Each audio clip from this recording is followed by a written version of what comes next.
Muy bien, vamos a continuar rápidamente con los trastornos de la personalidad. ¿Ya? Las preguntas luego, por favor, porque estamos con el tiempo.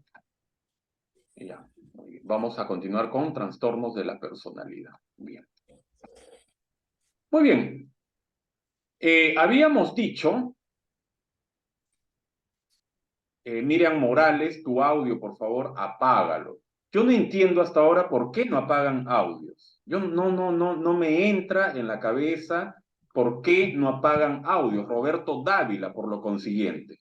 Es un retraso para mí. Es un gran retraso para mí. Yo no voy a estar apagando los audios de ustedes cuando ustedes pueden apagar sus audios rápidamente. Muy bien. Habíamos hablado un poco, preguntas luego, por favor, ¿ya? Ahorita no es hora de preguntas, ¿ya? Luego las preguntas, por favor. Ya habíamos hablado un poco cómo se va armando la personalidad, ¿ya? Cómo se va armando la personalidad del ser humano. Habíamos aclarado los trastornos de la personalidad, los trastornos de la personalidad están, ¿verdad? Estamos hablando de trastornos de la personalidad a partir de los 20 años de edad aproximadamente. Antes de los 20 años de edad, ya antes de los 20 años de edad, estamos hablando de rasgos, ya de rasgos, pero antes de los 20 años de edad no es un trastorno de personalidad. Ya, eso debe quedar bien claro. Ya, entonces, vamos rápidamente. Esto les expliqué, ¿verdad? En la sesión anterior, qué importante es de que nuestro equipo de profesionales, nuestros psiquiatras, nuestros psicólogos, nuestros neuropsicólogos, no sé, ¿verdad? Puedan decirnos, ¿verdad? Puedan decirnos a nosotros, los consejeros terapéuticos, nos puedan decir, ¿verdad? ¿Qué tipo de temperamento tiene cada uno de nuestros pacientes? ¿Ya por qué? Porque según el temperamento también es el tipo de desplazamiento que va a tener el paciente dentro del modelaje comunidad terapéutica, o mejor dicho, dentro del internamiento. Ya es importante. Un ejemplo, ¿verdad? Decimos que el paciente es sanguíneo. Entonces vamos a darnos cuenta de que los 60 primeros días, ¿verdad? Hay una gran posibilidad, hay un casi 65% de posibilidades de que el paciente propio de su intoxicación, ¿verdad? Va a ser una persona indisciplinada, inestable, improductivo, algo egocéntrico, exagerado, qué sé yo. Ya, pero después de esos 60 días, conforme ya va estabilizándose el paciente, el residente, ¿verdad? Vamos a ver todo lo contrario, una persona expresiva, atenta, cálida, ¿no? Amistosa, habladora, entusiasta, compasiva. ¿Ya? Entonces, importante saber el temperamento que tiene, ¿verdad? Nuestro usuario, ¿ya? Ahora, habíamos hablado también ya, perdón, Brenda, pásame eso. Ya puede ingresar, doctor. Habíamos hablado que en el trastorno de la personalidad es cuando, ¿verdad? Es cuando hay ciertos desórdenes, ¿no? Y el ejemplo, ¿no? Y el ejemplo es fácil, agárrate la cabeza, y habíamos dicho cabeza, pensamientos, ¿no? Desórdenes con nuestro pensamiento, desórdenes con nuestras emociones y desórdenes conductuales. Entonces, cuando el paciente, cuando el chico, la chica tiene desórdenes de pensamiento, de conducta, de sus emociones y alteran o deterioran sus diversas áreas de vida, acuérdate bien, esos pensamientos, esas emociones, esas conductas deterioran, alteran, inestabilizan sus diversas áreas de vida. A ello estamos hablando de que hay un trastorno de la personalidad.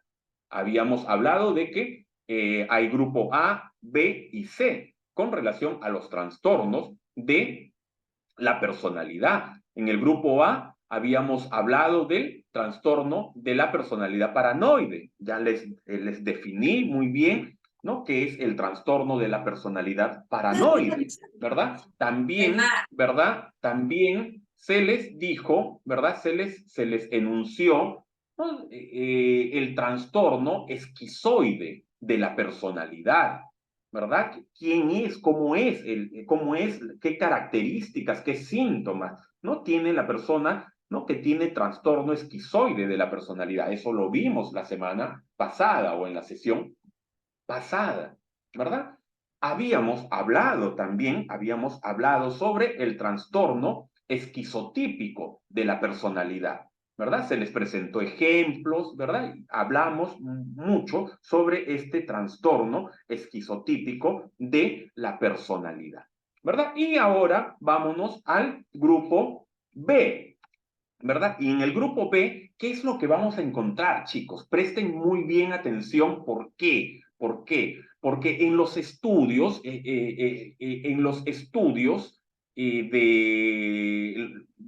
el año 2008 de Chu y de Grados, ya en base a la comunidad terapéutica Pabellón 18 del Hospital Víctor Larco Herrera, ¿qué nos dice estos estudios de estas dos estudiosas, estas grandes psiquiatras? Nos dicen de que de sus pacientes que ingresan, el 65% de ellos tienen trastorno antisocial. O sea, es bastante. Ahora, por mi propia experiencia, ya teniendo mis instituciones, digo también lo mismo, hasta un poco más. Yo diría hasta un 70 o 75% de personas que ingresan a un tratamiento residencial, modalidad comunidad terapéutica, tienen trastorno de la personalidad antisocial. Entonces, es importante de que ustedes presten en este momento mucha atención a este trastorno, porque lo van a trabajar, ustedes van a convivir con este tipo de personas, igual como yo convivo. Casi 24 horas del día yo convivo con estos chicos, aproximadamente ya casi 24 años de mi vida con estas personas. ¿Qué es el trastorno de la personalidad antisocial? Muchas veces confundimos, ¿verdad? Decimos antisocial porque no habla, es retraído. No, eso no es antisocial, ¿no? El trastorno de la personalidad antisocial son personas que tienen un patrón a largo plazo de manipulación, son manipuladores, explotadores, son violentos, van en contra de los derechos de los demás, ¿no? Esto es una enfermedad mental, ¿verdad? Es una enfermedad mental, no lo digo yo, ¿verdad? Lo dice la Organización Mundial de la Salud, lo dicen los grandes neurocientíficos, ¿verdad? Lo dice, ¿no?, el manual DSM-5, ¿no? Es una afección o enfermedad mental por la cual una persona tiene un patrón prolongado de manipulación, de explotación, de violación a los derechos de otras personas. Y hacen esto, chicos, hacen esto y no tienen ningún remordimiento. O sea, carecen de empatía, ¿no? Este comportamiento puede causar, ¿verdad?, problemas en sus diversas áreas de vida del paciente, ¿no? Ahora, las causas se desconocen. No, o sea, no se conocen exactamente cuáles son las causas, pero los genes de una persona y otros factores como el maltrato infantil pueden contribuir a su desarrollo, ¿no? O de repente criarse en barrios de alto riesgo. Es muy distinto la gente de acá del Perú, me van a entender un poco. Es muy distinto un niño que se está criando, ¿no?, en el colegio Newton, vive en Surco, sus padres viven juntos, ¿verdad? Sus padres viven juntos, ¿verdad? Y es muy diferente, ¿verdad?, a este niño que vive en los barracones del Callao, el papá vende droga y consume, la mamá está presa en Santa Mónica y este niño no estudia. Entonces, ¿quién tiene más probabilidad? ¿Cuál de estos dos niños tiene la probabilidad de empezar a desarrollar un trastorno de conducta? O mejor dicho, Percy Vargas, un problema de conducta. ¿Quién de los dos? ¿A o B? Entonces todos van a responder B, el que vive en los barracones del Callao, que el papá vende sustancias y las consume, y la mamá está presa en Santa Mónica por tráfico ilícito de droga, ¿no? El niño no estudia, ¿no? Es muy diferente. Entonces, también, ¿no? La crianza, ¿no? La crianza en el ambiente o en el barrio también es un riesgo. Las personas con padres, ¿no? Antisociales, alcohólicos, drogadictos, están más propensos, ¿no? A tener este trastorno de la personalidad antisocial. Recuerden algo, escúchame por favor, escúchame Michael, escúchame por favor Javier, escúchame por favor Jessica, escúchenme esta parte, es importante. Antes de que esta persona, este ser humano, antes de que tenga el trastorno de la personalidad antisocial, antes, la gran mayoría han tenido en su niñez y en su adolescencia, ¿qué es lo que han tenido? Han tenido trastorno de conducta. Ya eso lo vamos a ver más adelante, pero el niño, el niño que tiene trastorno de conducta, ya podemos decir de que ese niño está cerca, ¿no? O sea, está cerca a convertirse en una persona, ¿no? Con trastorno de personalidad antisocial y está recontra cerca, ojo, está recontra cerca a desarrollar, ¿no? Consumo de sustancias. Está cerca, ¿no? A desarrollar tus. ¿Ya? Entonces, importante ese punto. Ahora, los hombres resultan muchísimo más afectados, ¿no? Que las mujeres con relación a este trastorno, ¿no? Esta enfermedad, como les digo, ¿no? Esta enfermedad o esta afección, ya que es lo mismo, afección, enfermedad, es lo mismo, ¿no? Pero esta enfermedad, chicos, eh, es común, es común en las personas que están en prisión. Es común. Ya la gran mayoría de chicos, por no decir el 87, 85% de chicos que están en prisión tienen trastorno de personalidad antisocial. Ahora, el hecho de prender fuego, por decir un niño, cuando empieza a prender fuego, a ser crueles con los animales durante la infancia, ¿no? Se ven con frecuencia, ¿no? Que estos niños luego desarrollan, ¿no? Luego desarrollan trastorno de personalidad antisocial, como se los dije anteriormente. Ahora, algunos médicos, ya, que quede claro, por mi experiencia, por lo que yo escucho, por lo que yo trabajo años con antisociales, ¿no? Yo escucho de que médicos, especialistas creen que la personalidad psicopática, o sea, la psicopatía, es el mismo trastorno, ¿no? Del trastorno antisocial, pero hay otros estudios que eso lo vamos a ver ahorita lo vamos a ver, ¿ya? Ahora, otros creen que la personalidad psicopática es un trastorno similar, pero más grave. Eso lo vamos a ver más adelante.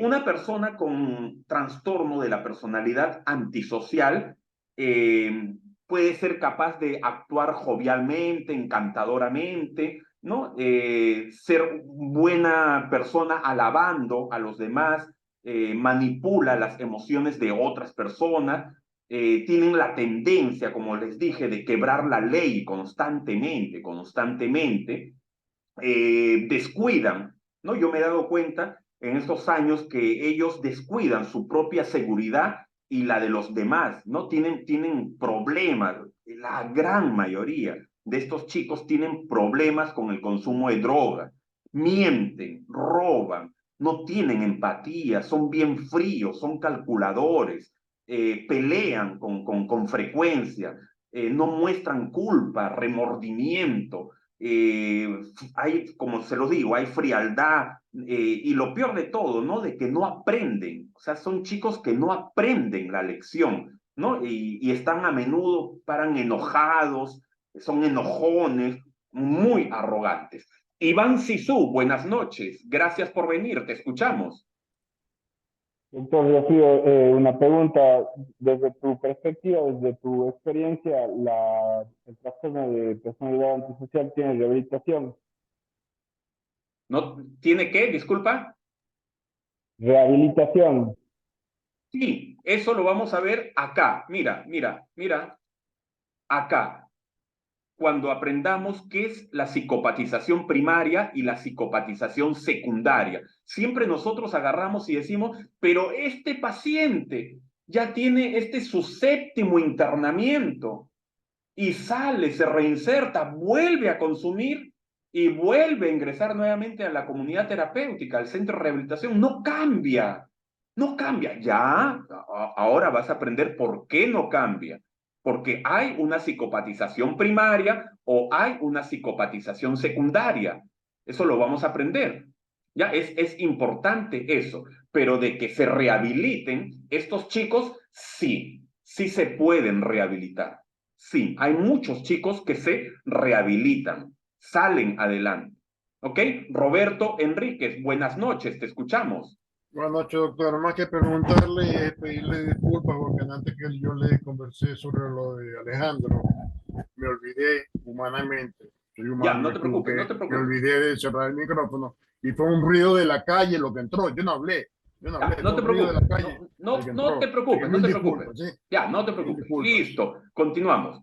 Bien, miren la pantalla, concéntrese en la pantalla. Niño o adolescente, ya, escucha, niño o adolescente, mira la pantalla, que tiene trastorno, déficit de atención e hiperactividad, la gran mayoría, el 90%, también estos niños, estos adolescentes, tienen trastorno de la conducta. O sea, cuando veas un niño que es hiperactivo, o sea, tú tienes el diagnóstico, dices, ese niño es hiperactivo, al toque tiene que venir en tu cabeza de que este niño tiene una posibilidad, un 75, 78% de posibilidades de que tenga trastorno de conducta. ¿Qué es el trastorno de conducta? ¿Verdad? Son personas, ¿verdad? Son personas que no, son niños que les cuesta seguir normas. Son niños que carecen de empatía muchas veces, ¿verdad? Son niños que les gusta golpear, son impulsivos, son niños que desafían, que no tienen miedo, son niños, ¿verdad? Que tienen problema pues con la conducta. Ya, entonces, ¿cuál es el problema de estos niños adolescentes que tienen hiperactividad más trastorno de conducta? Que nos dicen de que el 65% de estos niños van a caer en trastorno de personalidad antisocial, o sea, después de los 20 años de edad. Recuerda, todos los trastornos de personalidad es después de los 19, 20 años de edad. ¿Ya? Entonces, estos niños con hiperactividad, niños con trastorno de conducta, o sea, con estos dos problemas, con estas dos afecciones, ¿verdad? Tienen estas dos afecciones, estas dos enfermedades, ¿verdad? El 65%, ¿dónde va a ir a parar? Va a ir a parar a el trastorno de personalidad antisocial. O van a ir a parar al trastorno de uso de sustancias. ¿Quedó claro? ¿Quedó claro? Por eso que es importante cuando ustedes, como consejeros terapéuticos, como psicólogos, ¿verdad? Es importante cuando tengan un niño en su consultorio, ¿verdad? Tengan un niño y de repente ustedes diagnostican como psicóloga, ¿verdad? Diagnosticas de que tiene, ¿no? Sacas un psicodiagnóstico, ¿no? Y te das cuenta que tiene hiperactividad y trastorno de conducta. Por favor, no trabajes sola, no trabajes solo. Déjate ayudar también por el psiquiatra de niños y adolescentes, ¿ya? Porque estos niños también necesitan una psicofarmacología. Es importante. Una psicofarmacología, aparte de la psicoterapia que le vas a dar tú como psicóloga, como psicólogo, ¿verdad? También necesitan una psicofarmacología para que no se acerquen al trastorno de personalidad antisocial y mucho menos a la dependencia, adicción o trastorno de uso de sustancias. ¿Ok? Importante. Ahora, escúchame esta parte, por favor. ¿Por qué es bien difícil trabajar con personas que tienen trastornos de la personalidad antisocial dentro de la modalidad comunidad terapéutica? Es bien difícil, no es fácil. Es lo más difícil que puede haber en el tratamiento de las adicciones. ¿Por qué? Porque la gran mayoría de chicos que tienen trastorno de la personalidad antisocial vienen con estos otros trastornos. O sea, no tienen únicamente el trastorno de la personalidad antisocial, sino también tienen el trastorno de uso de sustancias, adicción, también tienen trastornos de ansiedad, son ansiosos, tienen trastorno de hiperactividad con déficit de atención desde niños, tienen trastorno de la personalidad paranoide, son paranoicos, ¿verdad? O tienen trastorno de la personalidad límite, ¿verdad? La gran mayoría son límites, ¿verdad? Más se ve en mujeres. Eso es lo que yo he visto en estos últimos 22 años que trabajo con mujeres, ¿verdad? Veo de que las chicas, escúchame, las chicas que tienen TLP, son borderline, o mejor dicho, tienen trastorno, límite de la personalidad, la gran mayoría, el 60-65% de ellas son también trastorno de personalidad antisocial, son antisociales. Por eso que en casa de mujeres no es fácil trabajar, porque la gran mayoría de las chicas son límite y antisociales. ¿Me dejo entender? Muchas veces decimos, es que esto es así, chicos. Muchas veces decimos, nos dejamos llevar por la emoción. Decimos, voy a fundar un centro de rehabilitación, voy a fundar una comunidad terapéutica. Pero fundas la comunidad terapéutica o el centro de rehabilitación, pero únicamente trabajas con consejeros terapéuticos, con ex adictos, o mejor dicho, con adictos en mantenimiento. Y no hay profesionales. Y allí donde no hay profesionales, se suicidan, se cortan, se agreden, se fugan, etcétera, etcétera. ¿Por qué? Porque el profesional de la salud mental, el psiquiatra, el psicólogo clínico, son los que van a poner diversas técnicas para trabajar con estas personas. O sea, no podemos solo. Nosotros como consejeros terapéuticos no vamos a poder solos. ¿Ya? Bien. Entonces, el trastorno de personalidad antisocial, el antisocial, de todas maneras va a llegar a tu comunidad terapéutica, ¿verdad? Va a llegar, ¿no? Va a llegar con el trastorno de uso de sustancia, con adicción, y también puede llegar con otras, hay una gran probabilidad de que venga con otros trastornos. Habíamos dicho con trastorno de la personalidad paranoide o de repente con TLP, que es el trastorno límite de la personalidad, que más adelante te lo voy a explicar cómo es, ¿no? O puede venir con trastorno de la personalidad histriónica, o puede venir con trastorno de personalidad narcisista, eso lo vamos a ver acá, en las psicopatizaciones, ¿ya? Acá te vas a dar cuenta de todo, ¿ya? Muy bien, hasta allí. ¿Alguien tiene alguna pregunta, por favor? Pregunten, aprovechen. ¿Preguntas?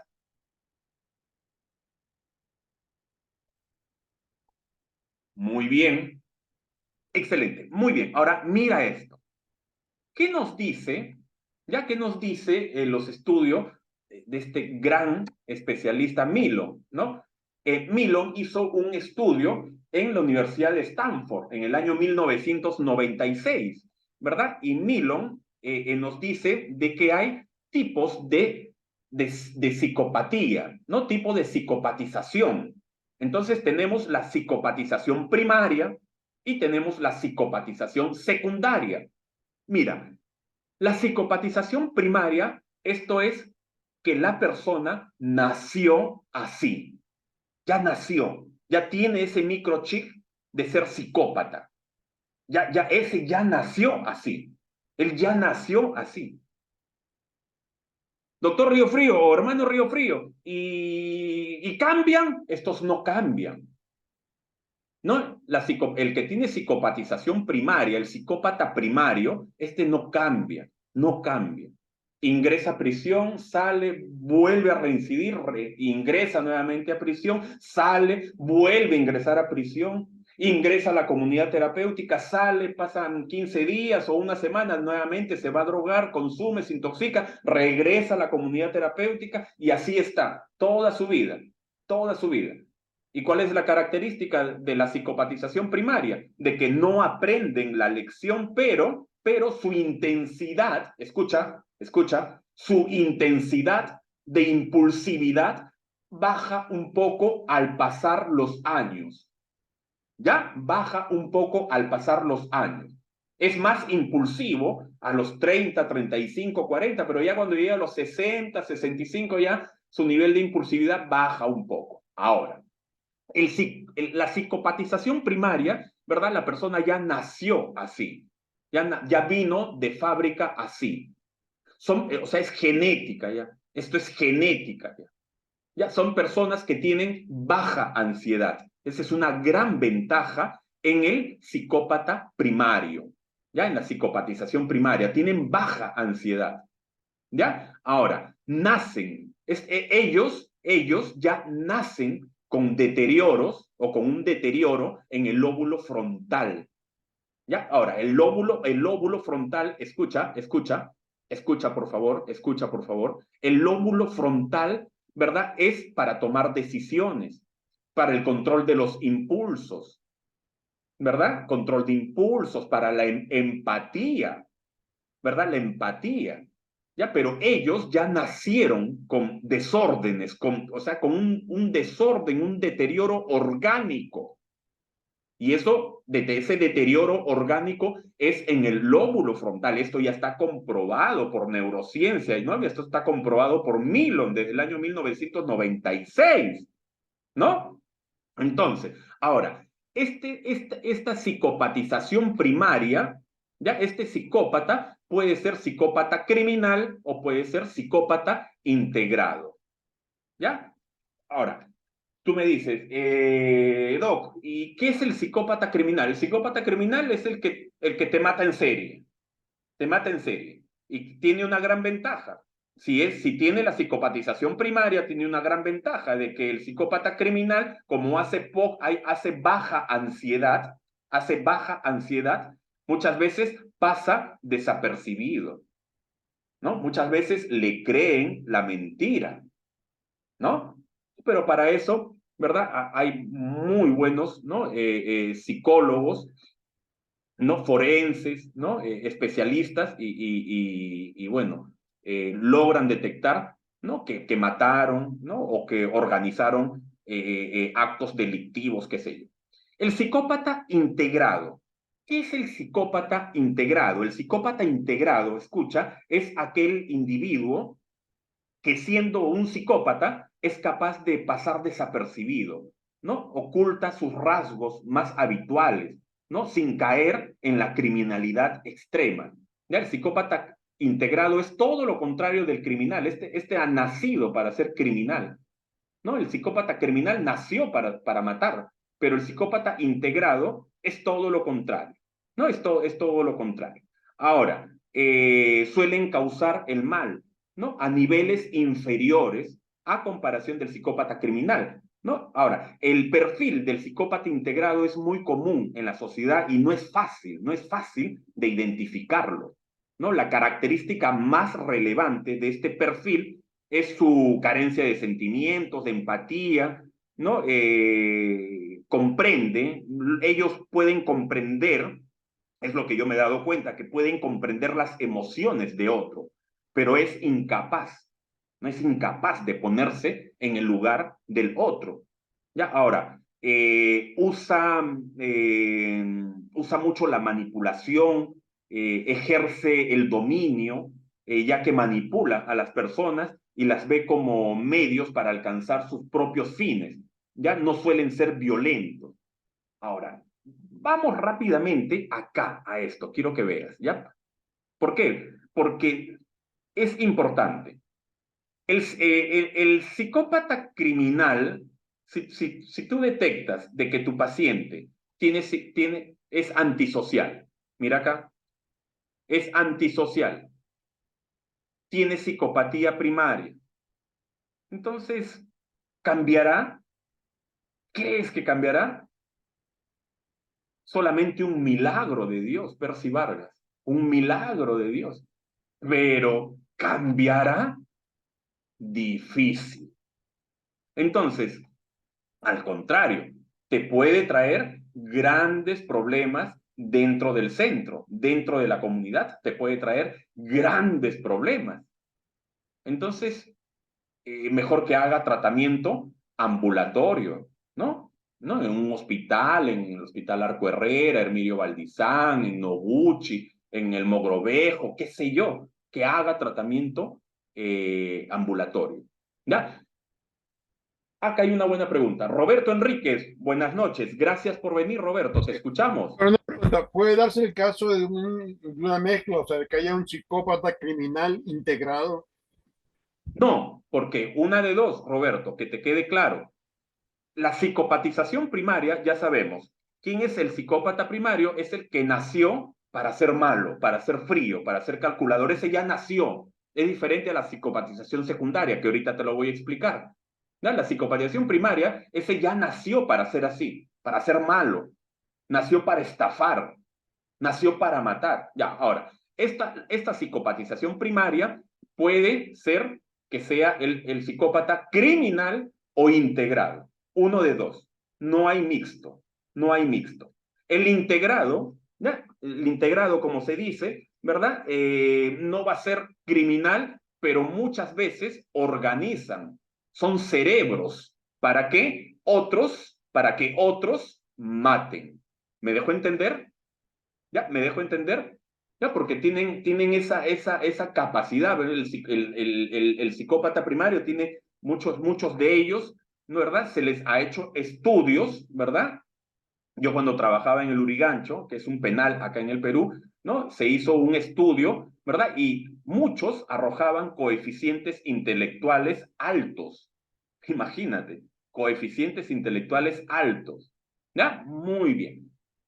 ¿Qué es la psicopatización secundaria, Roberto? La psicopatización secundaria es una persona que no nació para ser mala, nació en buena familia, buen colegio, ¿verdad? En un buen lugar se crió, ¿no? Un muchacho tranquilo, pero lastimosamente la sustancia lo cambió. La droga, el alcohol lo cambió y empezó a tener altos niveles de ansiedad. Y por esos altos niveles de ansiedad consumía más y más y más sustancia. Y recién empezó a deteriorar el lóbulo frontal del cerebro. Entonces, se hizo psicópata, se volvió. No, este nació. Y yo, en mi comunidad terapéutica, si ya el psiquiatra me está diciendo y mis psicólogos, el equipo de profesionales dice, no, es antisocial, tiene psicopatía primaria, ¿no? Y tiene tendencias criminales porque ha salido de prisión, ¿no? Ha matado, ¿no? O tiene tendencias de ser psicópata integrado. Entonces él no va a cambiar, me va a traer problemas. Entonces, ¿qué tengo que hacer? ¿Verdad? Tengo que motivar a la familia a que lo retiren o retirarlo, así de simple. Dar el diagnóstico a la familia, así de simple. ¿Ya? Esto es así, estos no van a cambiar. Pero el psicópata secundario, ¿no? La psicopatización secundaria son personas que de repente tienen sus esposas, tienen su familia, han sido bien criados, no han tenido problemas, pero de pronto empezaron el consumo, ¿no? Y la sustancia les cambió pensamiento, les cambió emociones, ¿no? Les cambió conducta y empezaron a generar altos niveles de ansiedad, ¿no? ¿Producto de qué? ¿Producto de qué, Nancy Cabrera? Producto del síndrome de abstinencia, producto del craving, ¿no? Y empezaron a generar ansiedad. Y por todo eso, empezaron a deteriorar el lóbulo frontal. Entonces, estos que se hicieron, ya que se hicieron, no que nacieron, estos que se hicieron, estos pueden cambiar. ¿Me dejo entender, Alejandro González? ¿Me dejo entender, Roberto Enrique? Estos, los que se hicieron, pueden cambiar. Pero los que nacieron, solo el milagro de Dios, ¿no? Y yo personalmente como, bueno, como creyente que soy, bueno, no debería hablarlo, ¿no? Pero como creyente que soy, bueno, yo sí creo en los milagros. Yo sí he visto acá en la casa de mujeres, he visto en casa de hombres, muchos milagros, y los sigo viendo. Muy bien. Entonces, ahora, escúchame esta parte, ya para irnos a la tercera, al tercer enlace, e ir a esta parte que es más bonita, a los rasgos del psicópata integrado, ¿ya? Y vamos a entrar rápidamente al trastorno límite de la personalidad, te lo voy a explicar, y ahí recién tú te vas a dar cuenta que bravo es trabajar con mujeres. ¿Ya? Bien, escúchame. El psicópata integrado, ¿no? Se le llama también subclínico, ¿no? Dentro de psicología forense, ¿verdad? Mis colegas forenses, ¿cómo le llaman? Le llaman subclínico, ¿no? Yo como clínico le llamo, ¿no? Psicópata integrado. Ya estos psicópatas integrados, ¿verdad? ¿Qué es lo que tienen? Tienen trastorno de la personalidad antisocial, es lógico. Tienen trastorno, pueden tener trastorno de la personalidad narcisista, trastorno de la personalidad histriónica, ¿no? Trastorno de uso de sustancias, ¿no? O consumo habitual, no adicción, sino consumo habitual. Entonces, imagínate, ahorita vas a aprender qué es el trastorno narcisista, qué es el trastorno de personalidad histriónica, pero con todos estos trastornos, más la psicopatía integrada, ¿verdad? Vamos a ver, ¿verdad? Que son personas con ciertas profesiones, cargos, son como directores generales de grandes empresas, son abogados, políticos, religiosos, trabajan con cámaras, ¿no? Y hay ejemplos, tipo Adolfo Hitler, Mao Zedong, tipo Charles Manson, Cleopatra, Alan García, Laura Bozzo, Augusto Fernando, Vladimiro Montesino, Manrique Toledo de Clae, que estafó a medio Perú. Entonces, esos son psicópatas integrados que tienen esta combinación de trastornos. Bien, les voy a pasar el tercer enlace rápidamente. Tercer enlace y preparen preguntas, por favor, chicos. Tercer enlace, por favor. Tercer enlace, por favor.